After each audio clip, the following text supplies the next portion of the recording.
जय श्री राम साथियों। आज की रामायण कथा में मंथरा ने माता कैकेयी को अपने जाल में पूरी तरह से फंसाकर और कुछ इस प्रकार से त्रिय चरित्र फैलाया है कि माता स्वयं उसके बस में होकर अब कहती हैं कि आप जो कहेंगी, कुएं में कूदने कहोगी तो मैं कुएं में कूद जाऊंगी। इस प्रकार की सारी बातें, किस प्रकार से पूरा घटनाक्रम हुआ है और क्या क्या किया है माता ने, आइए देखते हैं। भाभी वश यानी कि होनहार के बस।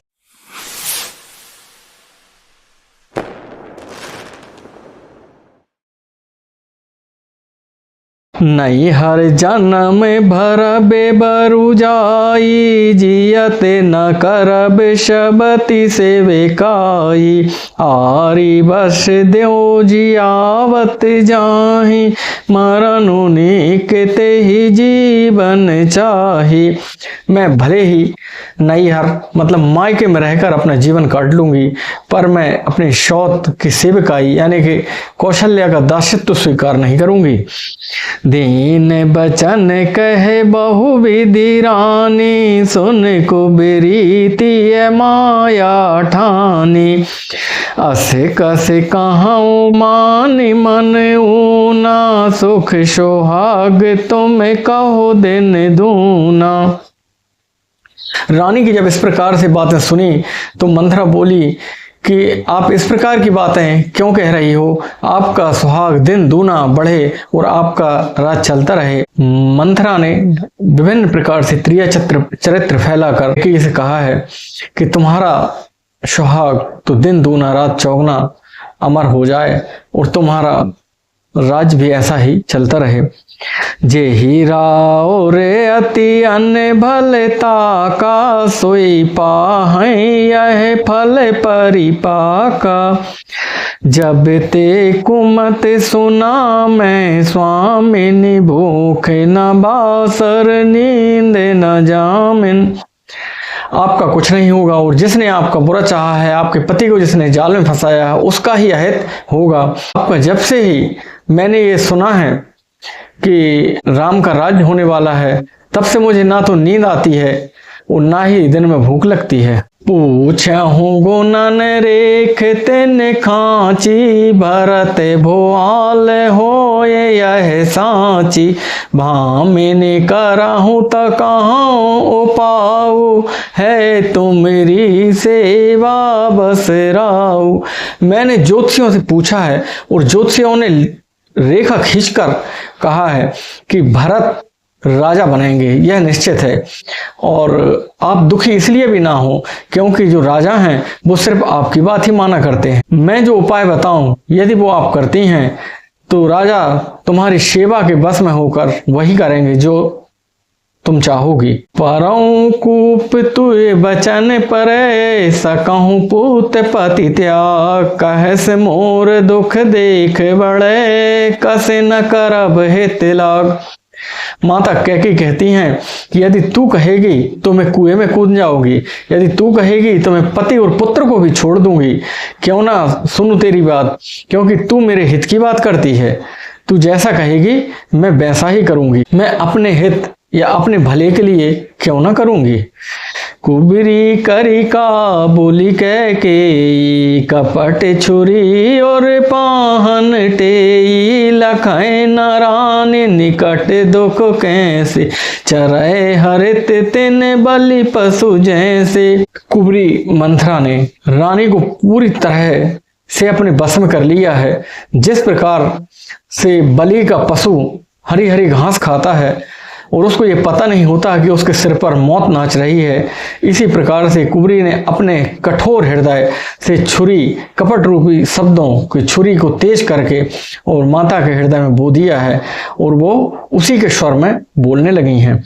सुनत बात मृदु अंत कठोरी, देती मनहु मधु माहुर गोरी। कहाँ चेरी शोदे आहै कि नाही, स्वामी ने कहाँ कथा मोहि पाही। मंथरा की बातें सुनने में तो कोमल हैं, लेकिन उनके परिणाम बहुत ही भयानक और कठोर होने वाले हैं। फिर मंथरा ने कहा कि मुझे याद आता है कि तुमने एक बात मुझसे कही थी दुई बरदान भूप सन थाती, मांगहूँ आज जुड़ावहूँ छाती। सो तहि राजू राम बनवास, देह लेह सब सवति हुलासु। तुमने मुझे बताया था कि राजा से 2 वरदान तुमको लेना है, तो उसमें पहला वरदान मांगना कि भरत का राज्याभिषेक हो और दूसरा राम को वनवास हो, और सौत का जो आनंद लेने वाली थे उसका आनंद अब तुम लेना। भूपति राम शपथ जब करही, तब मांग्यो जेहि बचन न टरही। हो ये अकाज आज निस बीते, बचन मोर प्रिय मान्यो जीते। जब राजा राम की सौगंध खा लें तभी बात को मानना, इसके पहले बात ना मानना, विश्वास राजा पर विश्वास ना करना, ताकि राजा वचन को ना टाल पाए। और यदि आज की रात बीत गई तो ये समझना कि अब तुम्हारा भला करने वाला कोई नहीं है। बड़े को घाते घर पाते किनी, कहे से कोप ग्रह जाओ। काजो सवार्याऊं सजग सबो, सहसा जनिपति आओ। पापिन मंथरा ने कहा कि अब तुम जाकर कोप ग्रह में जाओ, उस सारे बिगड़े हुए काम को बहुत ही सावधानी से सवार लो, वरना आगे जाके तुम्हारा जीवन अंधकारमय हो जाएगा। कुबेरहि रान प्राण प्रिय जानी, बार बार बड़ी बुद्धि बखानी। तो हिशा में ते न मोर संसारा, बहे जाते कहे भयसी अधारा। कुबरी को रानी प्राणों के समान प्रिय समझकर और बार बार उसकी प्रशंसा कर रही हैं, कह रही कि संसार में तुमसे अच्छा हितु हमारा और कोई नहीं है। जो विधि पूरब मनोरथ काली, करो तो हे चख पूतर आली। बहु विधि चेरहि आदरु देई, कोप भवन गबनी कैकेयी। यदि विधाता कल मेरा पूरा मनोरथ कर दें तो तुमको मैं आंखों पर रखूंगी, आंखों की पुतली के समान बनाकर रखूंगी। इस प्रकार से कहकर माता कैकेयी कोपगृह की ओर चली गई हैं। विपत्ति बीजु बरसा ऋतु चेरी, भुई भई कुमति कैकेयी केरी। पाए कपट जल अंकुर जामा, बर दो दल दुख फल परिणामा।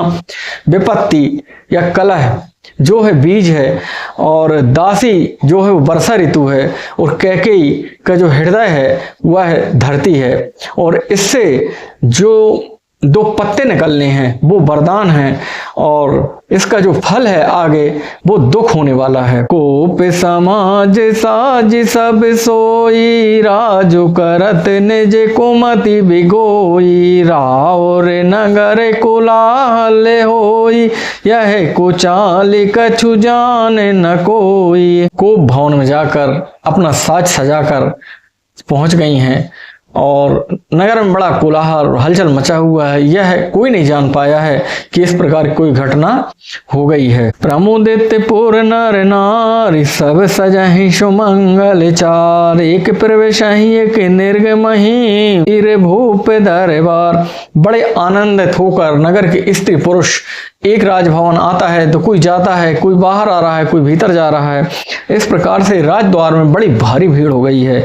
बाल सखा सुनहि हर साहि, मिली 10 5 राम पहि जाहि। प्रभु आदरहि प्रेम पहचानी, पूछहि कुशल क्षेम मृदुबानी।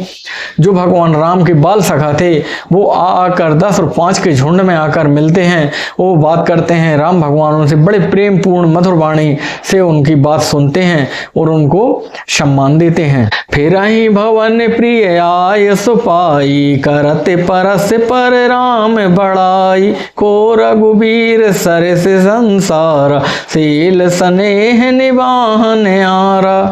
अपने प्रिय सखा श्री रामचंद्र जी की आज्ञा पाकर जब वो घर की ओर जाते हैं तो रास्ते में बात करते हैं कि राम जी जैसा प्रेम का निर्वाह करने वाला और कोई दूसरा नहीं है, उनके जैसा संसार में रघुनाथ जी के समान शील स्वभाव वाला कोई नहीं है। जेहि जौनि करम बसे भ्रमहि, तह तह ईस देव यह हमहि, सेवक हम स्वामी सिय नाहु, हो नात यह और निभाहु। और वह कहते हैं कि भगवान ऐसा कुछ करे कि जब जब जिस जिस योनि में जहां जहां जन्म हो तो उधर हम सेवक हों और हमारे स्वामी श्री रामचंद्र जी ही हों। अशे अभिलाष नगर शब काहू, कह कह सुता हृदय अति दाहु, को न कुसंगति पाए न साई, रहाए न नीच मते चतुराई। नगर में सबके मन में ऐसी ही भावनाएं हैं और सबके मन में बड़ा ही प्रेम प्रगाढ़ हो रहा है, लेकिन कैकेयी के हृदय में बहुत तीव्र जलन हो रही है। कुसंगति पाकर कौन नष्ट नहीं हो जाता है। सांझ समय सानंद नृपे, गया हूँ के कई गे, गबनु निठरता निकट किए, जनु धरि देह सने। शाम के समय राजा दशरथ को कैकेयी से मिलने के लिए उसके भवन की ओर चले हैं। मानो साक्षात स्नेह एक निष्ठुरता के पास जा रहा है। कोप भवन सुनि सक च्यों राऊ, भय बस अगहोड़ परए न पाऊ, सुरपति बसहें बाहे बल जाके, नरपति सकल रहें रुख ताके। कोप भवन नाम सुनकर राजा सहम गए हैं। डर के मारे उनके पांव आगे नहीं बढ़ते हैं। स्वयं देवराज इंद्र जिनकी भुजाओं के बल से राक्षस से निर्भय होकर रहते थे, वह संपूर्ण राजा लोग जिनके रुख देखते रहते थे, वह सहम गए हैं।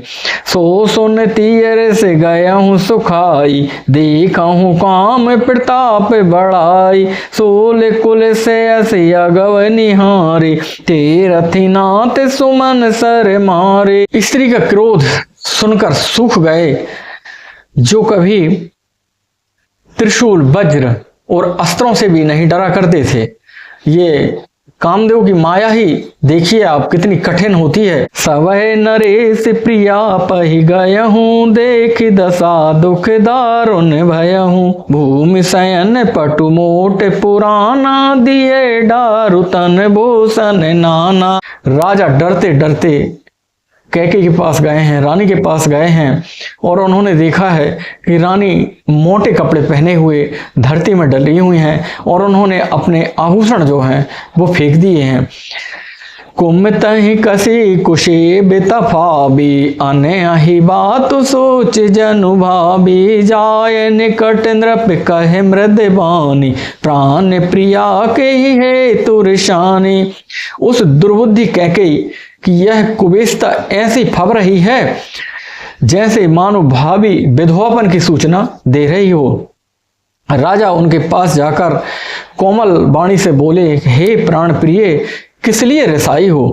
कही हे तु रानी रिसानी, परशत पानी पतहि निवारहि, मानहु सरोस भुअंग भामिनी, विषम भांति निहारहि, दो बासना रसना दसन बर मरम ठाहुर देखहि, तुलसी नृपति भवतव्यता, बस काम कौतुक लेखहि। हे रानी, किस लिए रूठी हो?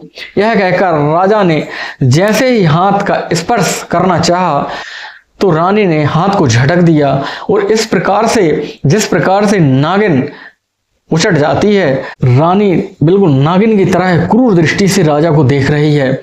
और जो दो वरदान हैं उसके वो दो सुंदर दांत बताए गए हैं इधर, और वो जो रानी है मर्म स्थान को देख रही है, कहां पर राजा को डसेगी। तुलसीदास जी कहते हैं कि ये कामदेव की माया ही देखिए किस प्रकार से राजा होनहार के बस में होकर इसको सिर्फ काम क्रीड़ा ही समझ रहे हैं। बार बार कह राव सुमुख सुलोचनी, पिक बचनी कारण मोह सुनाओ, गज गामिनी निज कोप करे।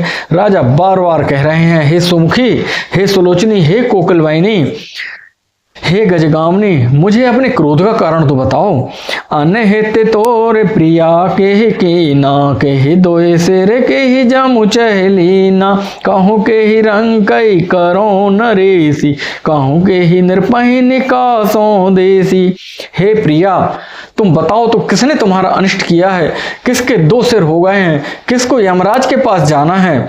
आज किसको मैं राजा बना दूं और किस राजा को मैं राज्योचित कर दूं, यानी कि राज्य से हटा दूं।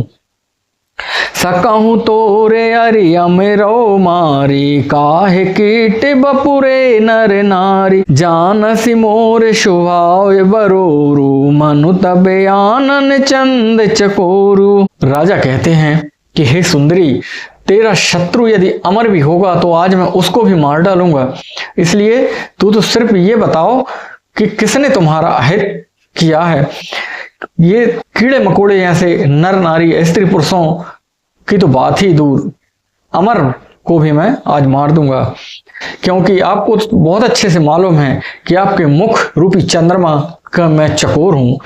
प्रिया प्राण शुद्ध सुर बसु मोरे, परिजन प्रजा सकल बस तोरे, जो कछु कहूं कपट करि तोहि, भामिनी राम शपथ सत मोहि। हे प्रिया, मेरी प्रजा कुटुंब सर्वस्व संपत्ति और यहाँ तक कि पुत्र सब तुम्हारे हैं, मैं भी तुम्हारा हूं और तुम्हारे बस प्रेम के अधीन हूं। यदि मैं इसमें कुछ भी कपट पूर्वक कह रहा हूं तो मुझे 100 बार राम की सौगंध है।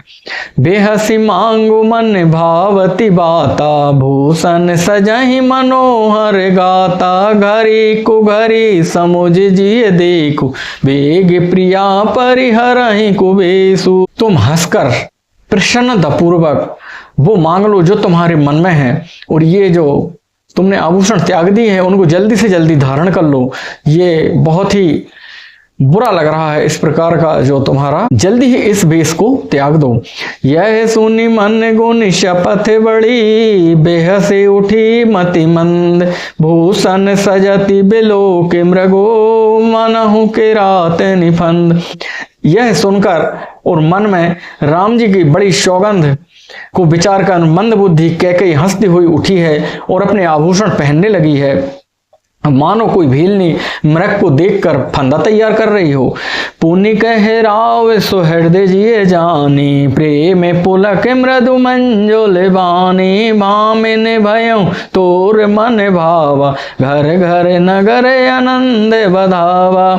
अपने जी में कैकेयी की सुहृद जानकर राजा दशरथ जी प्रेम से पुलकित होकर कोमल और सुंदर वाणी से फिर बोले हैं, हे भामिनी, तेरा मन चीता हो गया है, नगर में घर घर आनंद और बधावे बज रहे हैं। यहाँ मन चीता मतलब होता है कि आपका मनोरथ पूर्ण हो गया है। राम ही देव काल जो विराजो, सजहि सुलोचन मंगल साजु, दलक उठे सुनि हृदय कठोरु, जनु छुई गयऊं पाक बर तोरी। मैं कल ही राम को युवराज पद दे रहा हूँ, इसलिए हे सुनैनी तू मंगल साज सज।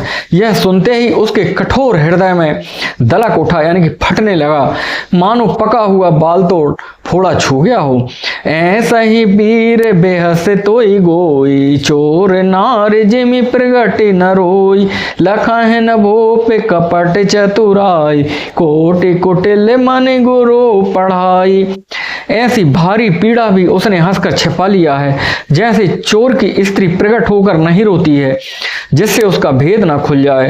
राजा उसकी कपट चतुराई नहीं लख रहे हैं, क्योंकि वह करोड़ों कुटिलों की शिरोमणि गुरु मंथरा की पढ़ाई हुई। यद्यपि नीत निपुण नर नाहु, नारी चरत जल निधि अवेगाहु, कपट सुनेऊ बढ़ाए बहोरी, बोली बेहस नयन मोह मोरी। यद्यपि राजा नीति में निपुण है, लेकिन त्रिया चरित्र जो है अथाह समुद्र है। फिर वह कपट प्रेम से बढ़कर नेत्र वह मोड़कर हंसते हुए बोली हैं, मांग मांग पे कहाँ पिए, कबहू न देव न लेव, देने कहूँ वरदान दुई, त्यों पावत संदेह। हे प्रियतम, आप मांग मांग तो कहते हो पर कभी देते हो न लेते हो। जो 2 वरदान देने के लिए कहे थे वह तक तो अभी मिले नहीं हैं, उनमें भी मिलने में संदेह है। जान्यहु मरम राव हंसी कहाई, तुम ही को भाव परम प्रिय आही, थाती राख न मांग्यो काऊ, बिसर गयो मोई भोर सुभाऊ। राजा ने हंसकर कहा, अब मैं तुम्हारा मर्म समझा हूँ, मान करता हूँ तुम्हें परम प्रिय है। तुमने उन वरों की थाती धरोहर रखकर फिर कभी मांगा ही नहीं, और मेरा सीधा स्वभाव होने के कारण मैं भूल गया। झूठ्यों हमें दोष जन देहु, दुई के 4 मांग मकुलेहु, रघुकुल रीत सदा चले आई, प्राण जाए पर बचन न जाई। मुझे झूठ मूठ दोष मत दो, 2 के बदले तुम 4 वरदान मांग लो, क्योंकि रघुकुल की यह रीति है, भले ही अपने प्राण चले जाएं पर वचन कभी नहीं जाने देते हैं।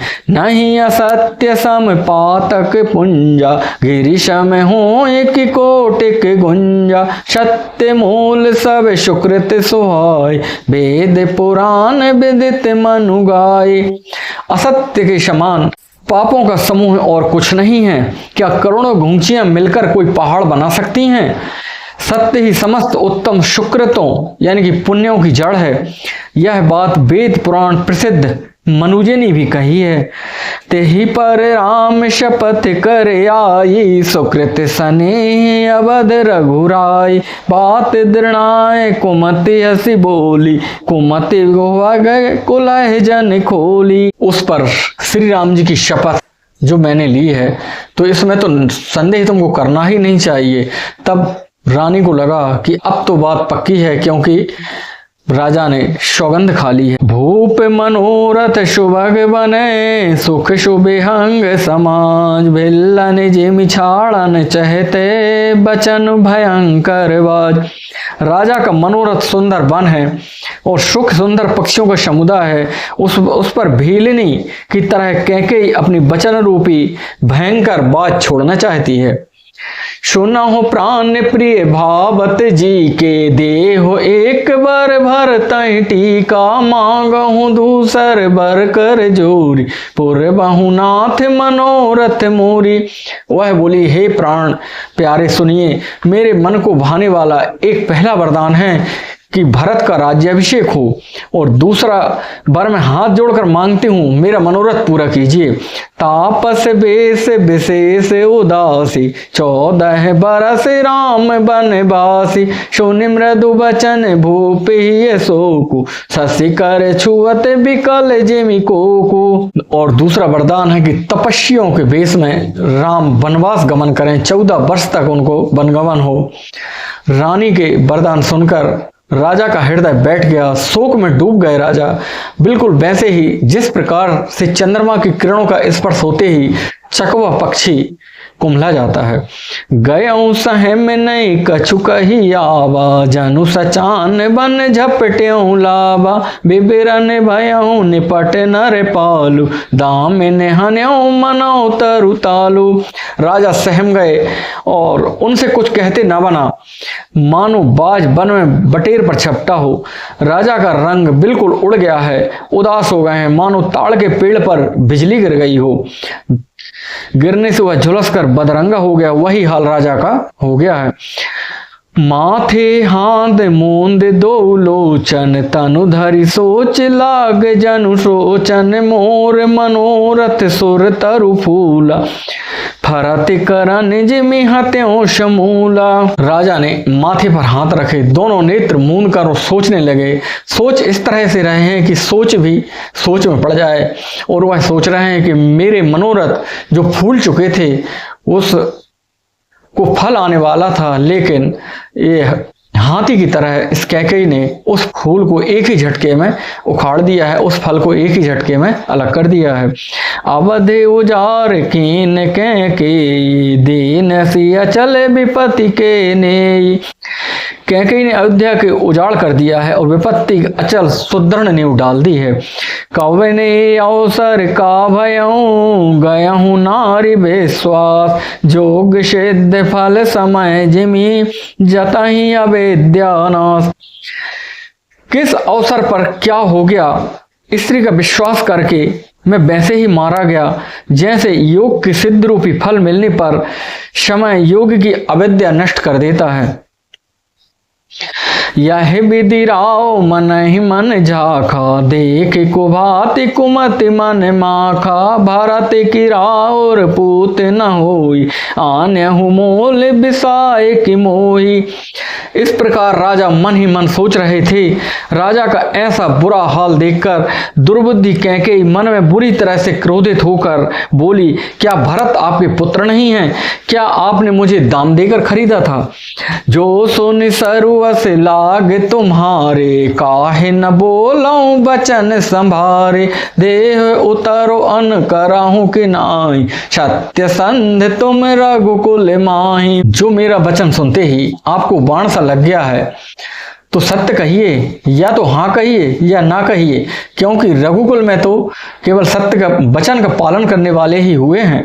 देने कहूँ अब जानवर देहू, तजहूँ सत्य जग अप जस लेहूँ, सत्य सराहे कहूँ बरु देना, जानहूँ ले हूँ मांग चवैना। आपने ही बर देने के लिए तो कहा था, मैंने बर ही तो मांगे हैं। आप भले ना दीजिए और ना देंगे तो जग में सत्य छोड़ दीजिए और जगत में अपयश लीजिए, क्योंकि आप सत्य की बड़ी सराहना करके बर देने को कहा था और समझा था। क्या आप यह समझ रहे थे कि मैं चबैना मांग लूंगी, चना चबैना?